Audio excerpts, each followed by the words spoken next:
السلام علیکم ورحمۃ اللہ۔ سامعین سے گزارش کی جاتی ہے کہ ہمارے چینل اتحاد الانصار میں جن کتابوں کی آڈیو ریکارڈنگ ہوئی ہے انہیں بھی سنیں اور اپنے دوست و احباب میں اسے شیئر کریں۔ آپ کی آسانی کے لیے ان کے لنکس ڈسکرپشن میں دے دیے گئے ہیں، اور ہمارے چینل کو سبسکرائب کرنا نہ بھولیں۔ جزاک اللہ خیر۔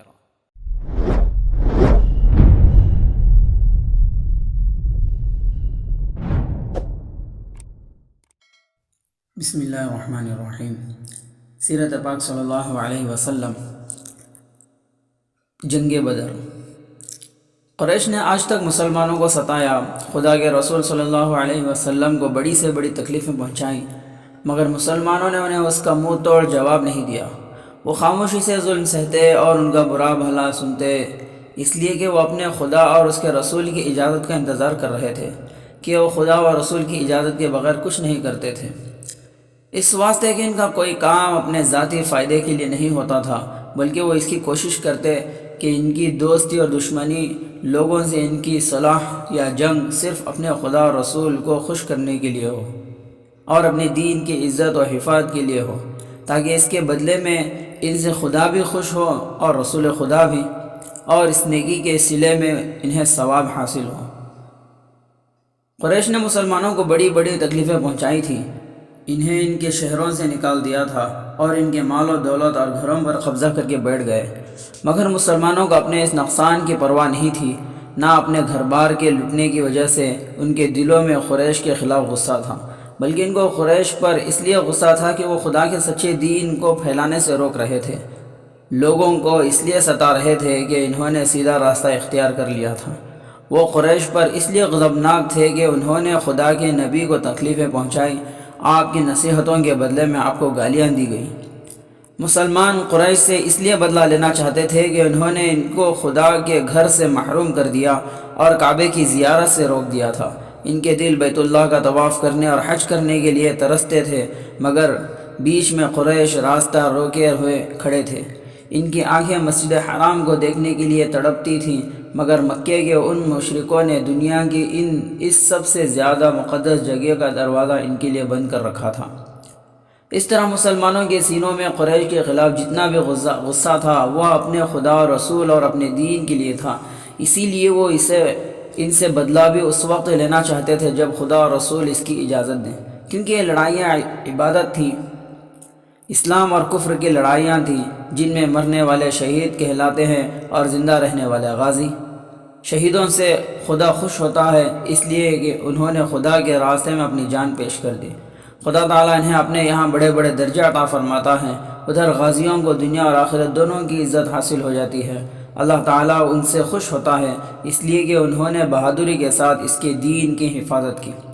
مذہبی لڑائیوں کو جہاد کہتے ہیں، مگر وہ جہاد تب ہی بنتی ہے جب خدا اور اس کے رسول بھی اس کی اجازت دیتے ہوں۔ اگر آدمی خداوند کریم کی اجازت کے بغیر کوئی جنگ لڑے تو وہ نہ غازی کہلائے گا اور نہ شہید، اور نہ ہی اس کے بدلے میں اس کو ثواب ملے گا۔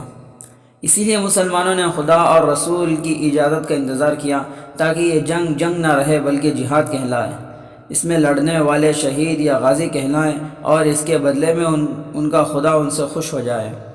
چنانچہ جب مسلمانوں کو خداوند کریم نے اجازت دے دی تو وہ پوری بہادری سے میدان میں آ گئے۔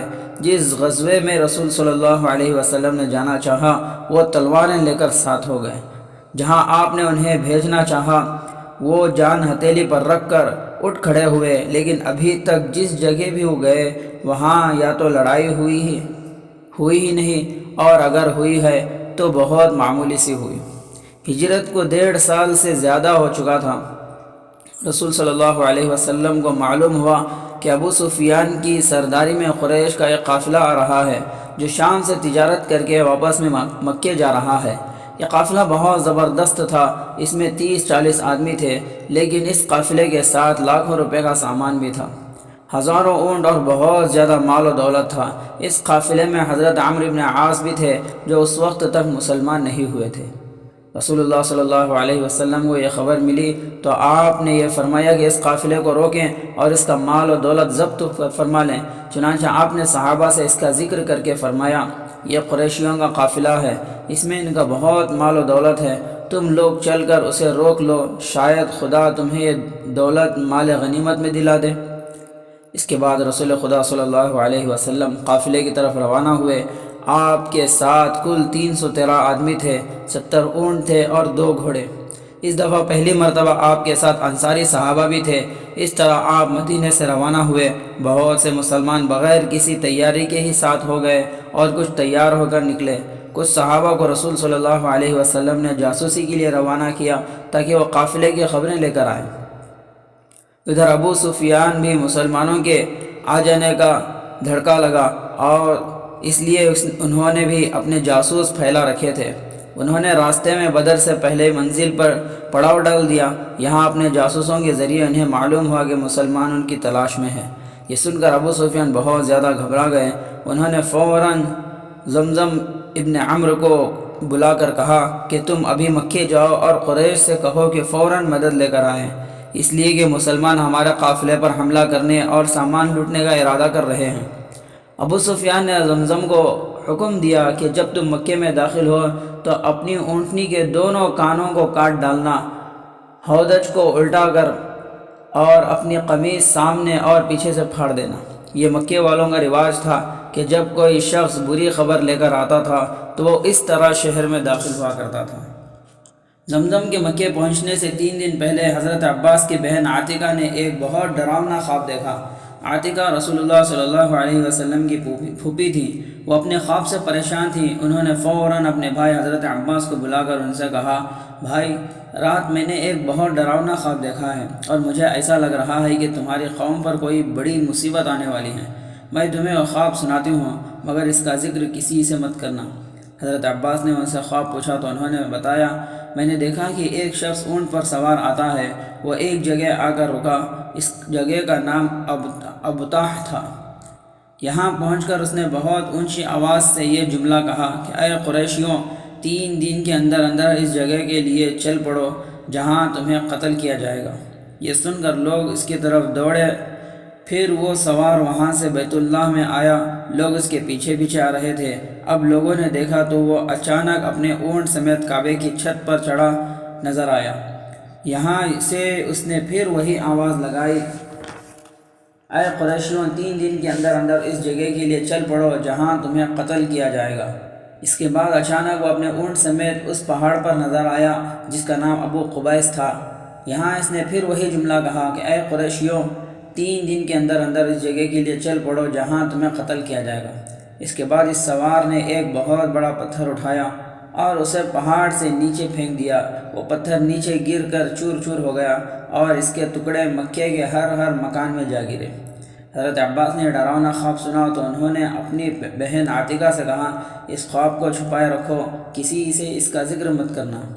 حضرت عباس بہن کو تو منع کر کے گئے مگر راستے میں خود انہوں نے اپنے ایک دوست سے ذکر کر دیا۔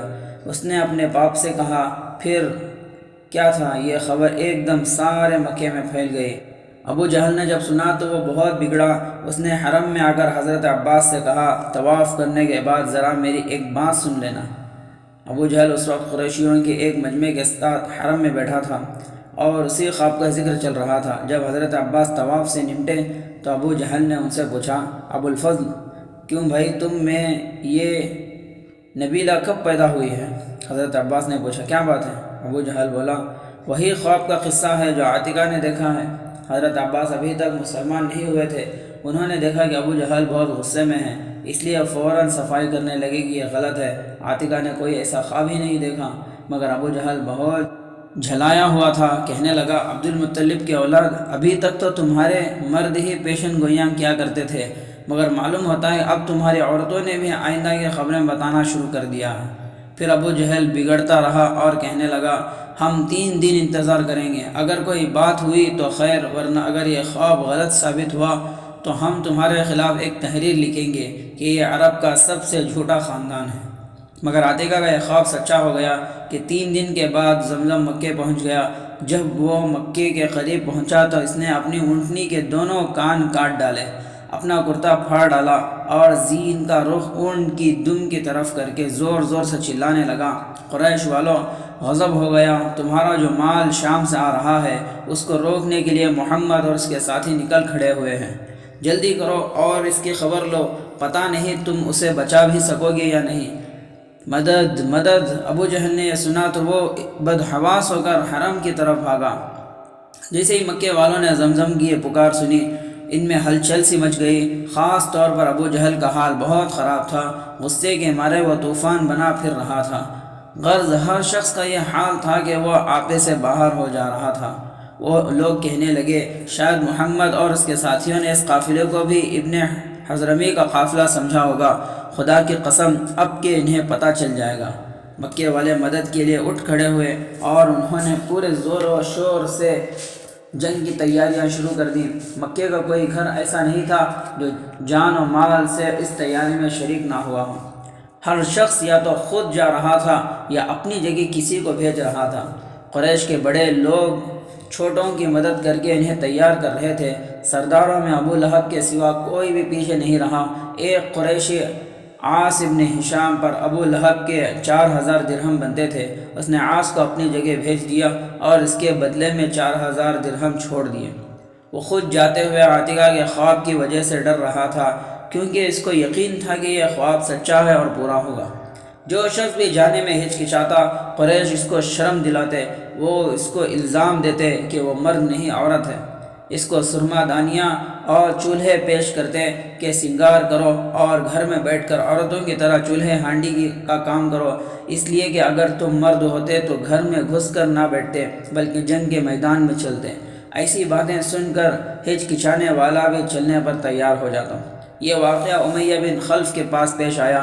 امیہ ایک بہت معزز قریشی سردار تھا۔ اس کی دوستی حضرت سعد بن معاذ انصاری سے تھی۔ یہ جب مدینہ جاتا تو حضرت سعد کے یہاں ٹھہرتا۔ ایک مرتبہ حضرت سعد مکہ آئے تو امیہ کے پاس بیٹھے۔ حضرت سعد کا طواف کرنے کا شوق پیدا ہوا تو امیہ چپکے سے انہیں بیت اللہ شریف میں لایا۔ اسی وقت اتفاق سے وہاں ابو جہل پہنچ گیا۔ اس نے ایک اجنبی کو طواف کرتے دیکھ کر پوچھا، یہ کون طواف کر رہا ہے؟ حضرت سعد نے جواب دیا، میں ہوں سعد ابن معاذ۔ ابو جہل بولا، کیا تم اتنے اطمینان سے طواف کر رہے ہو حالانکہ تم لوگوں نے محمد اور ان کے ساتھیوں کو پناہ دی ہے؟ خدا کی قسم اگر تم ابو سفیان یعنی امیہ کے ساتھ نہ ہوتے تو وہ یہاں سے زندہ سلامت اپنے گھر نہیں پہنچ سکتے۔ اس پر دونوں میں لڑائی ہو گئی۔ حضرت سعد نے ابو جہل سے ڈانٹ کر کہا، خدا کی قسم اگر تم مجھے یہاں آنے سے روکے گے تو میں تجھے مدینے کے اس راستے سے روک دوں گا جو تم لوگوں کو بہت زیادہ مہنگا پڑے گا۔ امیہ نے یہ صورت دیکھی تو وہ حضرت سعد کو روکنے لگا کہ ابو الحکم کے سامنے اتنی زور زور سے نہ بولو، وہ اس وادی کا سردار ہے۔ مگر حضرت سعد نے ایک نہ سنی اور پھر خود انہوں نے امیہ سے کہا، میں نے رسول اللہ صلی اللہ علیہ وسلم کو یہ فرماتے ہوئے سنا ہے کہ امیہ ابن خلف کی موت ابو جہل کی وجہ سے آئے گی۔ یہ سنتے ہی امیہ تو زرد ہو گیا، کیونکہ عرب والوں کو تجربہ تھا کہ حضور کی کوئی پیشن گوئی غلط نہیں ہوتی، اسی لیے اس وقت امیہ جنگ میں جانے سے ہچکچا رہا تھا۔ یہ دیکھ کر عقبہ بن معیط جو ایک قریشی تھا اس کے پاس گیا اور اسے جا کر سرما دانی اور چولہے کا سامان پیش کیا اور خوب شرم دلائے۔ آخر دل ہی دل میں کوستا ہوا امیہ چلنے کے لیے تیار ہو گیا اور وہیں اس کا کام تمام ہو گیا۔ اس طرح قریش کے بعض لوگ صرف یہی کام کر رہے تھے کہ لوگوں کو شرم دلا کر چلنے کے لیے تیار کر رہے تھے۔ کچھ لوگ دوسروں کو بھارتے اور ان میں جوش پیدا کرتے۔ ایسے لوگوں میں ایک شخص سہیل تھا۔ اس نے قریش سے کہا، اے غالب کی اولاد، کیا تم ہاتھ پر ہاتھ دھرے بیٹھے دیکھتے رہو گے کہ تمہارے قافلے اور مال و دولت محمد اور اس کے ساتھیوں کے ہاتھوں لٹتے رہیں؟ غرض قریش نے 2 یا 3 دن کے اندر زبردست تیاریاں کر لیں۔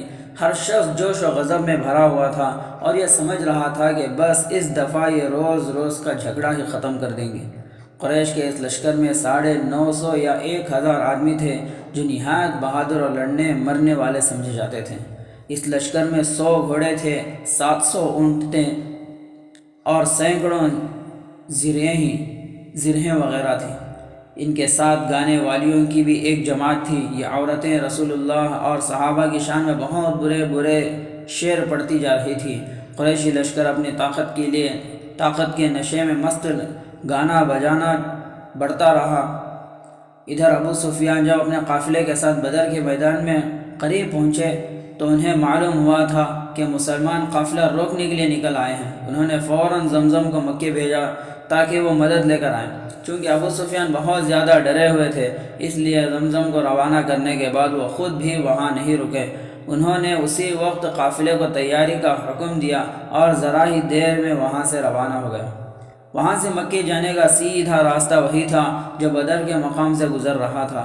اسی راستے سے سب لوگ سفر کرتے تھے، مگر ابو سفیان چونکہ بہت زیادہ ڈرا ہوا تھا اس لیے وہ بڑے پھونک کر قدم رکھ رہا تھا۔ انہوں نے احتیاط اسی میں سمجھی کہ بدر کا راستہ چھوڑ دیں، چنانچہ وہ بدر کے بجائے ساحل کی طرف مڑ گیا اور پھر سمندر کے کنارے اتنی تیزی سے چلے کہ کہیں ٹھہرے بھی نہیں۔ اس طرح وہ اپنے قافلے سمیت مسلمانوں کی زد سے نکل گئے۔ اب ابو سفیان کو اپنے قافلے کی طرف سے اطمینان ہو گیا۔ انہیں معلوم تھا کہ ان کی مدد کے لیے قریش لشکر لے کر آئیں گے۔ ابو سفیان نے ایک آدمی کو قریش کے پاس بھیجا اور یہ پیغام دیا کہ تم لوگ اپنے مال و دولت کو بچانے کے لیے ہی اٹھے تھے، سو خدا تعالیٰ نے اس کو بچا دیا، اب آگے جانے کی کوئی ضرورت نہیں ہے، اس لیے تم لوگ واپس ہو جاؤ۔ قریشی لشکر اس وقت جحفہ کے مقام پر تھا، وہیں ان کے پاس ابو سفیان کا یہ پیغام پہنچا۔ ابو جہل یہ سن کر تنگ گیا اور کہنے لگا، نہیں، خدا کی قسم ہم لوگ اس وقت تک واپس نہیں ہوں گے جب تک میدان بدر میں نہ پہنچ جائیں۔ وہاں ہم 3 دن ٹھہریں گے، اونٹ ذبح کریں گے، شراب پئیں گے، گانے والیوں سے گانے سنیں گے۔ اس طرح عربوں پر ہماری دھاک بیٹھ جائے گی اور پھر وہ کبھی ہمیں دھمکانے کی ہمت نہیں کریں گے۔ وہ آدمی واپس ابو سفیان کے پاس گیا اور بتایا کہ قریش لشکر لے کر روانہ ہو چکے ہیں۔ اس نے یہ بھی بتا دیا کہ وہ لوگ بدر پہنچے بغیر واپس جانے پر تیار نہیں ہیں۔ ابو سفیان کو یہ سن کر بہت غصہ آیا اور وہ کہنے لگا، افسوس، یہ سرکشی اور ضد ہے، اس کا نتیجہ بدقسمتی ہے۔ مگر وہ بھی مجبور تھے، اس لیے کہ لشکر ابو جہل نے تیار کیا تھا، اسے کوئی نہیں روک سکتا تھا۔ رسول خدا صلی اللہ علیہ وسلم کے ساتھ مدینہ سے روانہ ہوئے۔ شہر سے کوئی 1 میل کے فاصلے پر پہنچے تو آپ ایک کنویں کے پاس ٹھہر گئے۔ اس کنویں کا نام ابو حنبہ تھا۔ یہاں پہنچ کر آپ نے لشکر کی جانچ کا حکم دیا۔ تمام صحابہ آپ کے سامنے سے گزرے گئے۔ صحابہ میں جو کم عمر اور نابالغ تھے آپ نے ان کو واپس کر دیا۔ اس کے بعد رسول خدا صلی اللہ علیہ وسلم آگے بڑھے، یہاں تک کہ چلتے چلتے آپ وادی ظفران تک پہنچ گئے۔ اب رسول اللہ کو خبر ملی کہ قریش نے اپنی تجارتی قافلے کو بچانے کا ارادہ کیا ہے اور وہ بڑا زبردست لشکر لے کر نکلے ہیں۔ اب معاملہ بدل گیا تھا، اس لیے کہ مسلمان جنگ کے ارادے سے نہیں نکلے تھے، بلکہ وہ تو ابو سفیان کے تجارتی قافلے کو روکنے کے لیے آئے تھے۔ اسی لیے بہت سے صحابہ بغیر تیاری کے ہی چل کھڑے ہوئے۔ چنانچہ آپ نے مہاجر اور انصاری صحابہ کو بلا کر ان سے مشورہ کیا کہ اب ان کی کیا رائے ہے۔ سب سے پہلے حضرت ابو بکر رضی اللہ تعالیٰ عنہ کھڑے ہوئے اور انہوں نے یقین دلایا کہ جنگ کی صورت میں ہم آپ کے ساتھ ہوں گے۔ اس کے بعد حضرت عمر کھڑے ہوئے اور انہوں نے بھی یہی کہا۔ ان دونوں کے بعد حضرت مقداد ابن عمر کھڑے ہوئے اور انہوں نے اپنی حمایت کا یقین دلاتے ہوئے کہا کہ یا رسول اللہ، خدا کے حکم کے مطابق آپ آگے بڑھیے، ہم آپ کے ساتھ ہیں۔ خدا کی قسم ہم آپ سے اس طرح نہیں کہیں گے جیسے بنی اسرائیل نے اپنے نبی سے کہا تھا کہ تم اپنے خدا کے ساتھ جا کر خود ہی لڑو، ہم تو یہاں بیٹھے دیکھیں گے۔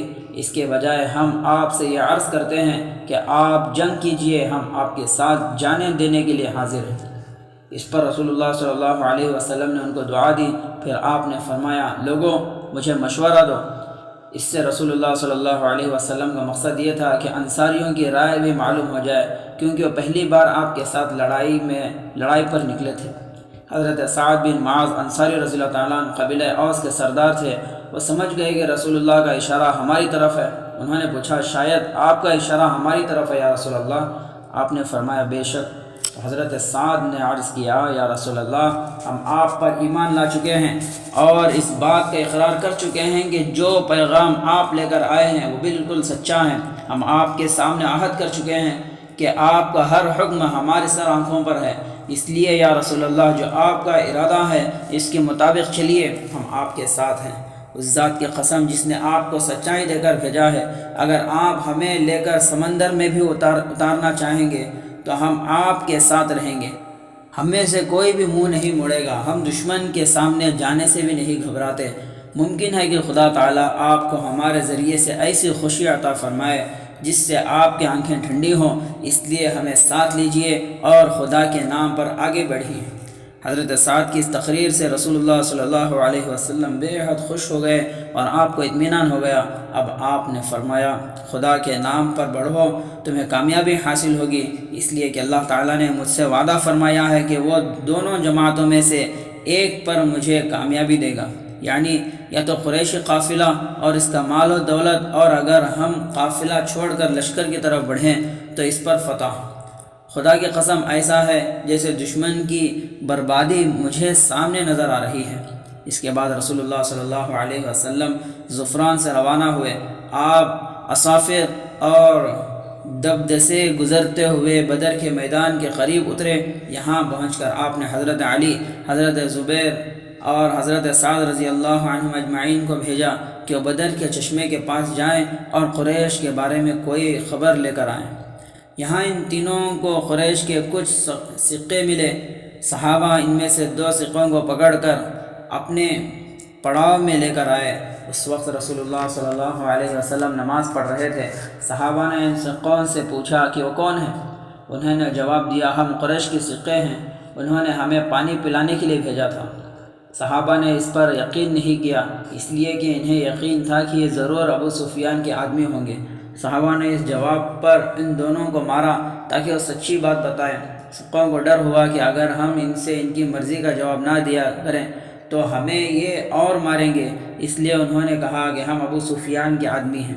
یہ سن کر صحابہ نے انہیں چھوڑ دیا۔ اسی وقت رسول خدا صلی اللہ علیہ وسلم نماز سے فارغ ہو گئے۔ آپ نے صحابہ سے فرمایا، جب انہوں نے سچ بولا تو تم نے ان کو مارا، اور جب انہوں نے جھوٹ بولا تو تم نے ان کو چھوڑ دیا، اس لیے کہ انہوں نے واقعی سچ کہا ہے کہ وہ قریش کے آدمی ہیں۔ اب رسول خدا نے ان سکوں سے پوچھا کہ قریش کا لشکر کہاں ہے؟ اس پر سکوں نے بتلایا کہ لشکر اس ریت کے ٹیلے کے پیچھے ہے۔ پھر رسول اللہ صلی اللہ علیہ وسلم نے ان سے پوچھا، وہ لوگ کتنے ہیں؟ انہوں نے کہا، بہت ہیں۔ آپ نے پوچھا، ان کی تعداد کتنی ہے؟ سکوں نے کہا، ہمیں یہ معلوم نہیں۔ جب آپ نے دیکھا کہ وہ اس طرح ٹھیک بات نہیں بتاتے تو آپ نے ان سے پوچھا، وہ روزانہ کتنے اونٹ ذبح کرتے ہیں؟ سکوں نے بتلایا کہ کسی دن 9 اور کسی دن 10۔ یہ سن کر آپ نے صحابہ سے فرمایا، ان کا لشکر 900 اور 1000 کے درمیان ہے۔ پھر آپ نے مسلمانوں سے فرمایا، تمہارے مقابلے کے لیے مکے نے اپنی جگر کے ٹکڑے بھیجے ہیں۔ میدان بدر کے قریب جس جگہ رسول اللہ صلی اللہ علیہ وسلم نے پڑاؤ ڈالا تھا، یہاں پانی کی تنگی تھی، اس لیے حضرت خباب بن منذر نے رسول اللہ سے عرض کیا، یا رسول اللہ، کیا اس جگہ آپ نے اللہ تعالیٰ کے حکم سے قیام فرمایا ہے یا اس میں کوئی جنگی چال ہے؟ آپ نے فرمایا، نہیں، اس میں صرف جنگی چال ہے۔ یہ سن کر حضرت خباب نے عرض کیا، یا رسول اللہ، تب تو پھر یہ جگہ ٹھیک نہیں رہے گی، ہمیں پانی کے پاس اترنا چاہیے، اس لیے تشریف لے چلیے، ہم ایک کنویں کے پاس پڑاؤ ڈالیں۔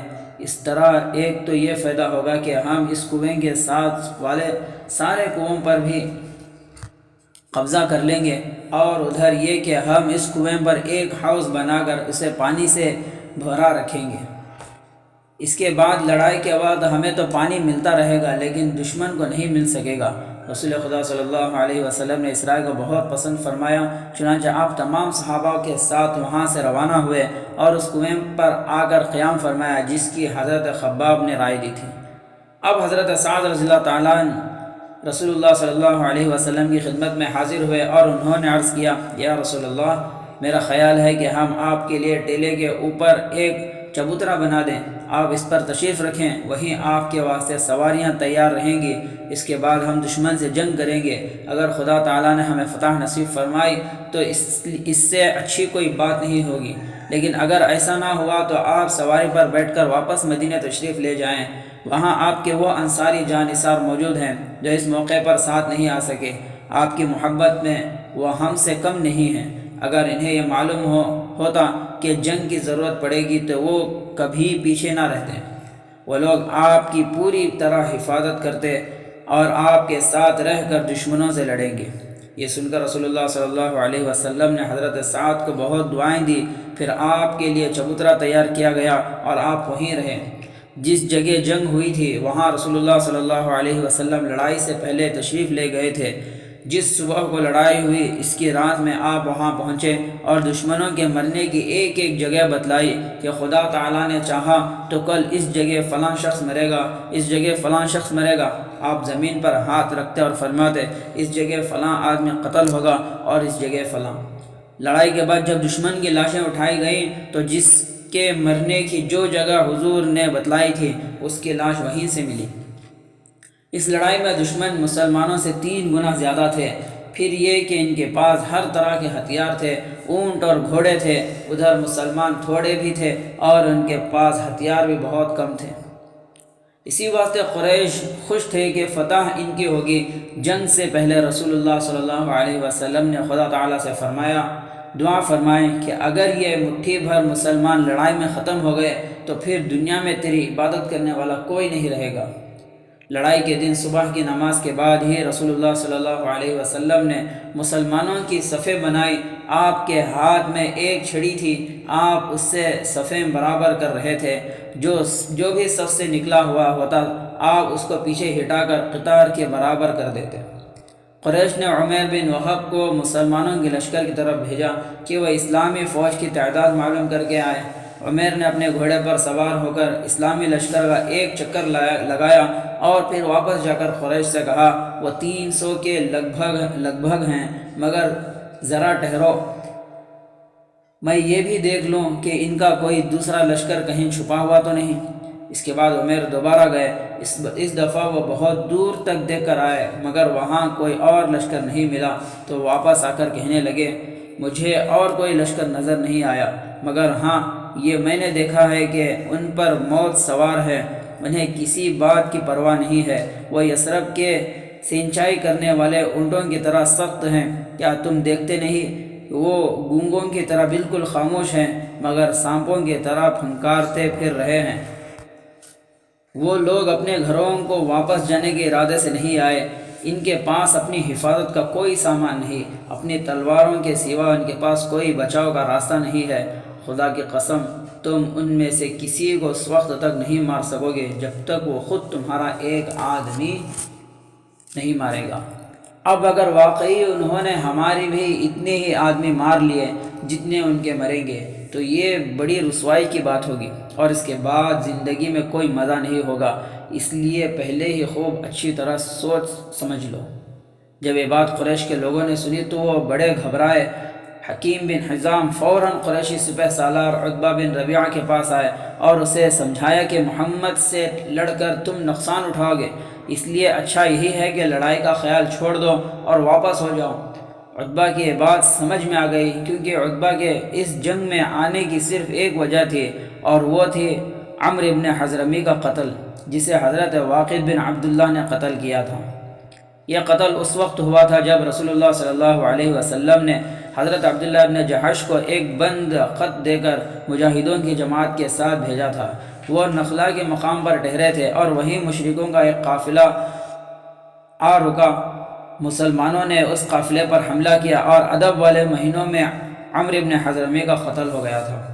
غرض عمرو بن حضرمی عتبہ بن ربیعہ کا معاہدہ برابر تھا اور اب عتبہ اپنے آدمیوں کے ساتھ اسی کے قتل کا بدلہ لینے آیا تھا، مگر اب حکیم بن حزام نے اسے سمجھایا کہ تم عمرو کا خون معاف کر دو اور اپنے لوگوں کو لے کر یہاں سے چلے جاؤ ورنہ برباد ہو جاؤ گے۔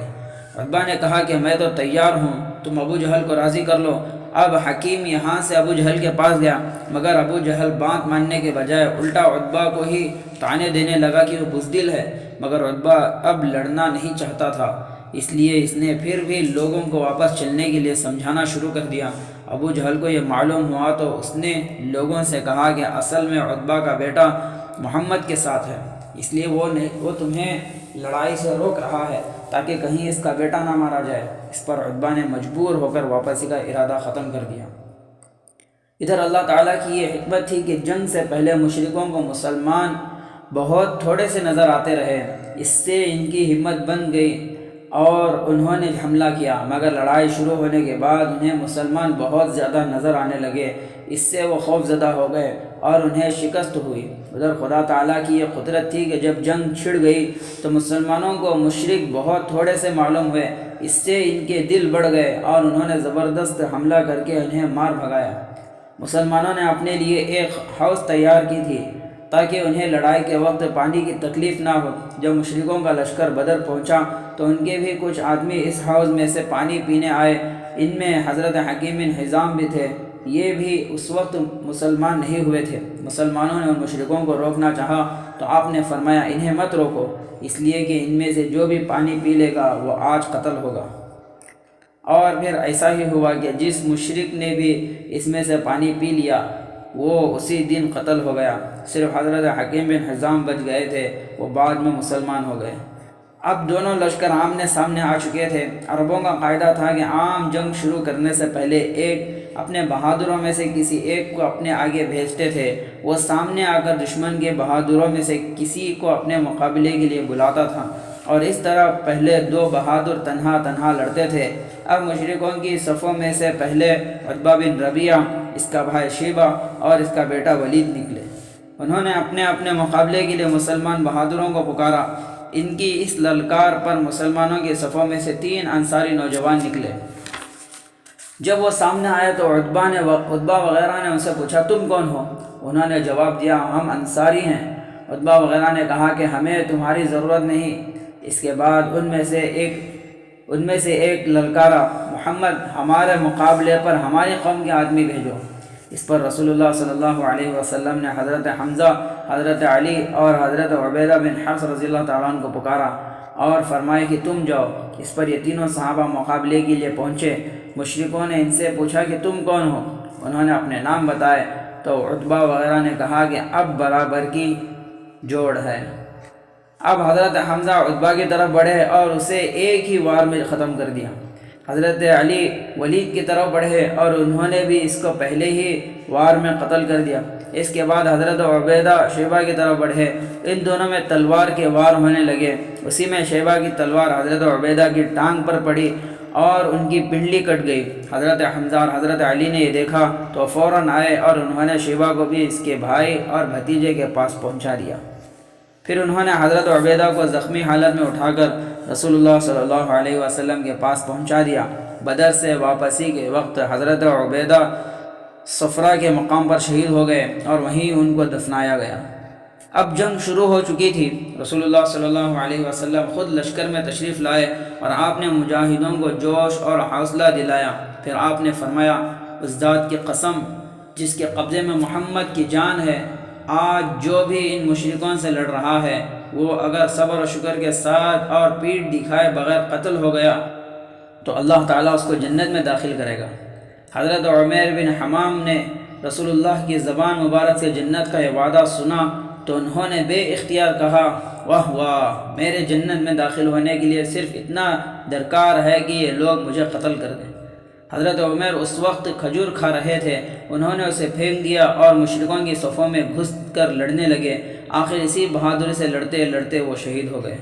اس کے بعد جب دونوں لشکر لڑتے لڑتے ایک دوسرے میں گڑ مڑ ہو گئے تو رسول اللہ صلی اللہ علیہ وسلم نے زمین سے مٹی اٹھائی، پھر آپ نے اسے قریش کی طرف اچھال دیا۔ ساتھ ہی آپ نے فرمایا یہ چہرے بگڑ گئے۔ اس کا اثر یہ ہوا کہ قریش میں سے کوئی شخص ایسا نہیں رہا جس کی ناک، آنکھ یا منہ میں اس مٹی کے ذرے نہ پہنچے ہوں۔ مشرک یہ مٹی صاف کرنے میں لگ رہے تھے اور ادھر مسلمانوں نے اسی وقت ان پر بھرپور حملہ کر دیا اور انہیں مارتے کاٹتے اور گرفتار کرتے ہوئے بڑھنے لگے۔ ادھر ابو جہل کو 2 انصاری نوجوانوں نے قتل کر دیا۔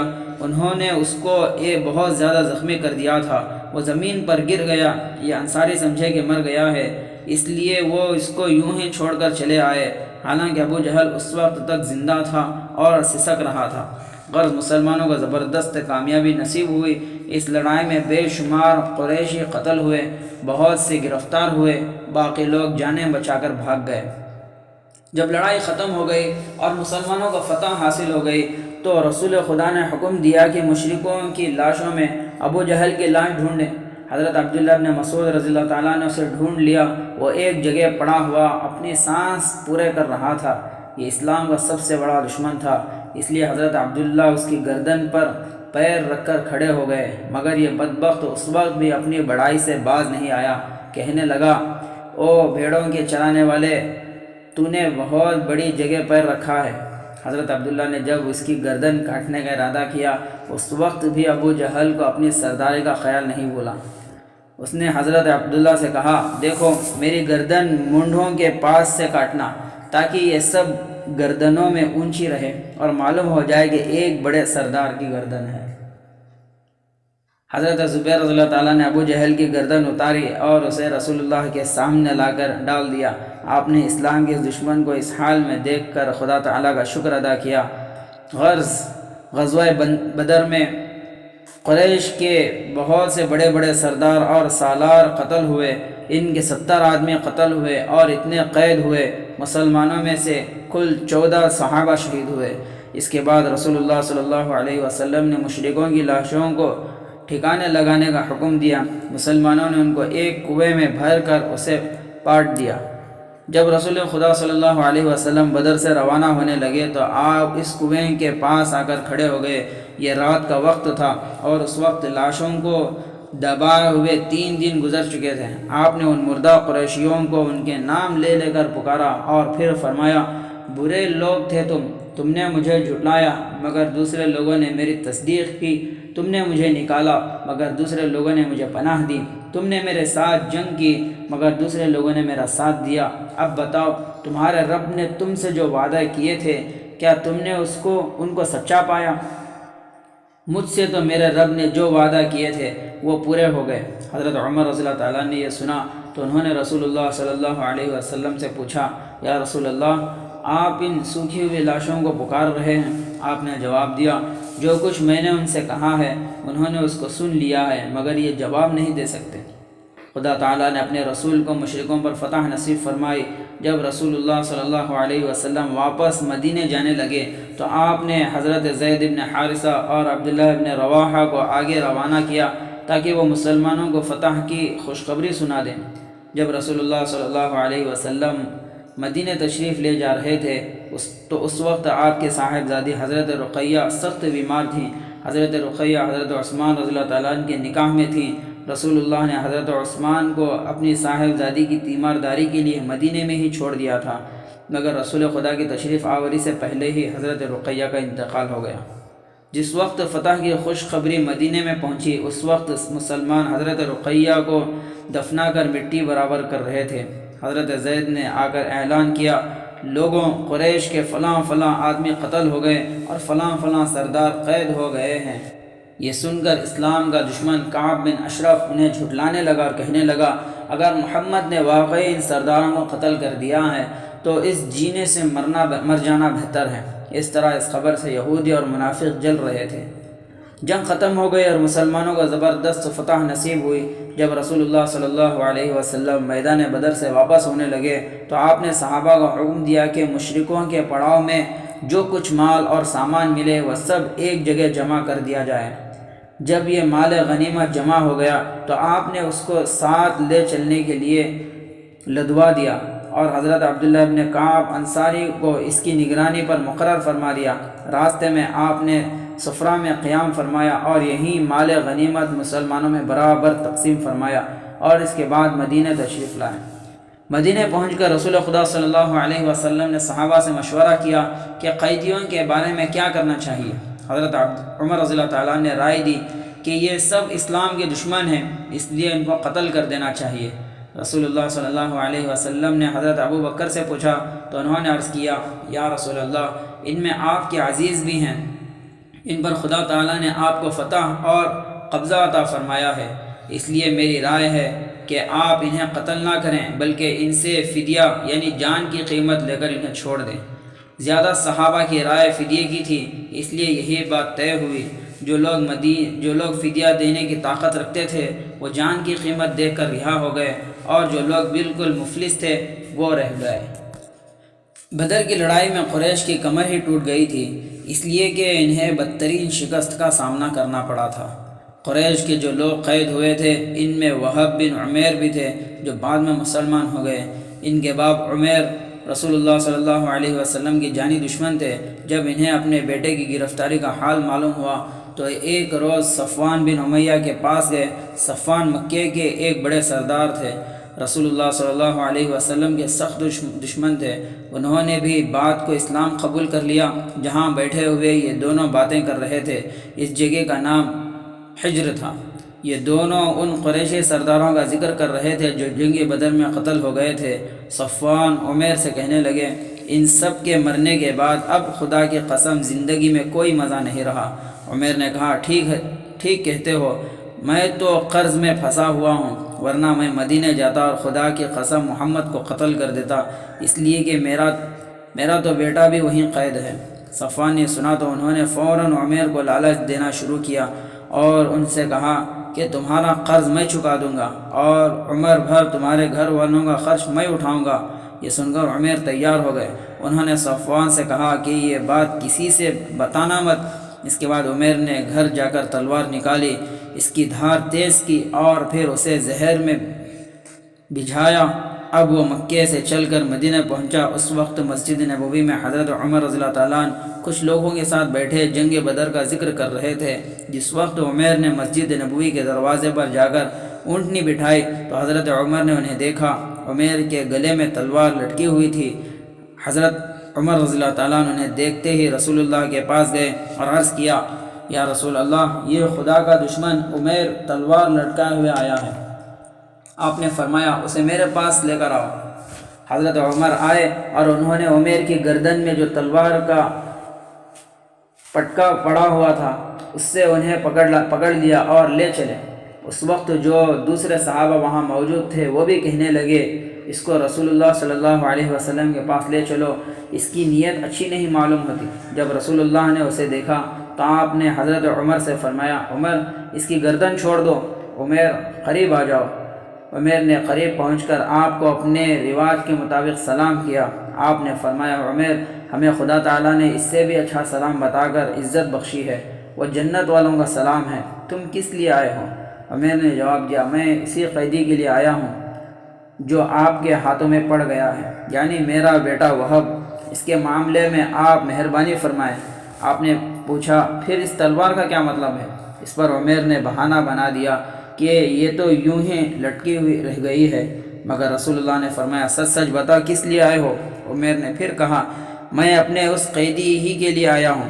آپ نے فرمایا، نہیں، تم حجر میں صفوان بن امیہ کے پاس بیٹھے ہوئے تھے، وہاں تم اپنے ان قریشی سرداروں کی باتیں کر رہے تھے جو لوگ جنگ بدر میں قتل ہوئے ہیں۔ پھر تم نے کہا کہ اگر مجھ پر قرض نہ ہوتا تو میں جا کر محمد کو قتل کر دیتا۔ اس پر صفوان نے تمہارے قرض کی اور تمہارے گھر والوں کی ذمہ داری لے لی تاکہ تم یہاں آ کر مجھے قتل کر دو، مگر تمہارے اور تمہاری سازش کے بیچ میں خدا حائل ہے۔ یہ سنتے ہی عمیر حیران رہ گئے اور انہوں نے فوراً کہا، میں گواہی دیتا ہوں کہ آپ خدا تعالیٰ کے رسول ہیں۔ یا رسول اللہ، ہم آپ کو جھوٹا کہا کرتے تھے اور آپ کے پاس جو وحی آتی ہے اس کو غلط بتایا کرتے تھے۔ اس گفتگو میں تو میرے اور صفوان کے سوا کوئی بھی نہیں تھا، اس لیے خدا کی قسم یہ بات آپ کو خدا تعالیٰ کے سوا کوئی بتا ہی نہیں سکتا۔ خداوند تعالیٰ کا شکر ہے کہ اس نے ہمیں اسلام کا راستہ دکھایا۔ اس کے بعد انہوں نے کلمہ شہادت پڑھا اور مسلمان ہو گئے۔ رسول اللہ صلی اللہ علیہ وسلم نے مسلمانوں سے فرمایا کہ اپنے بھائی کو دین سکھاؤ اور ان کا قیدی چھوڑ دو۔ مسلمانوں نے آپ کے حکم کی تعمیل فرمائی۔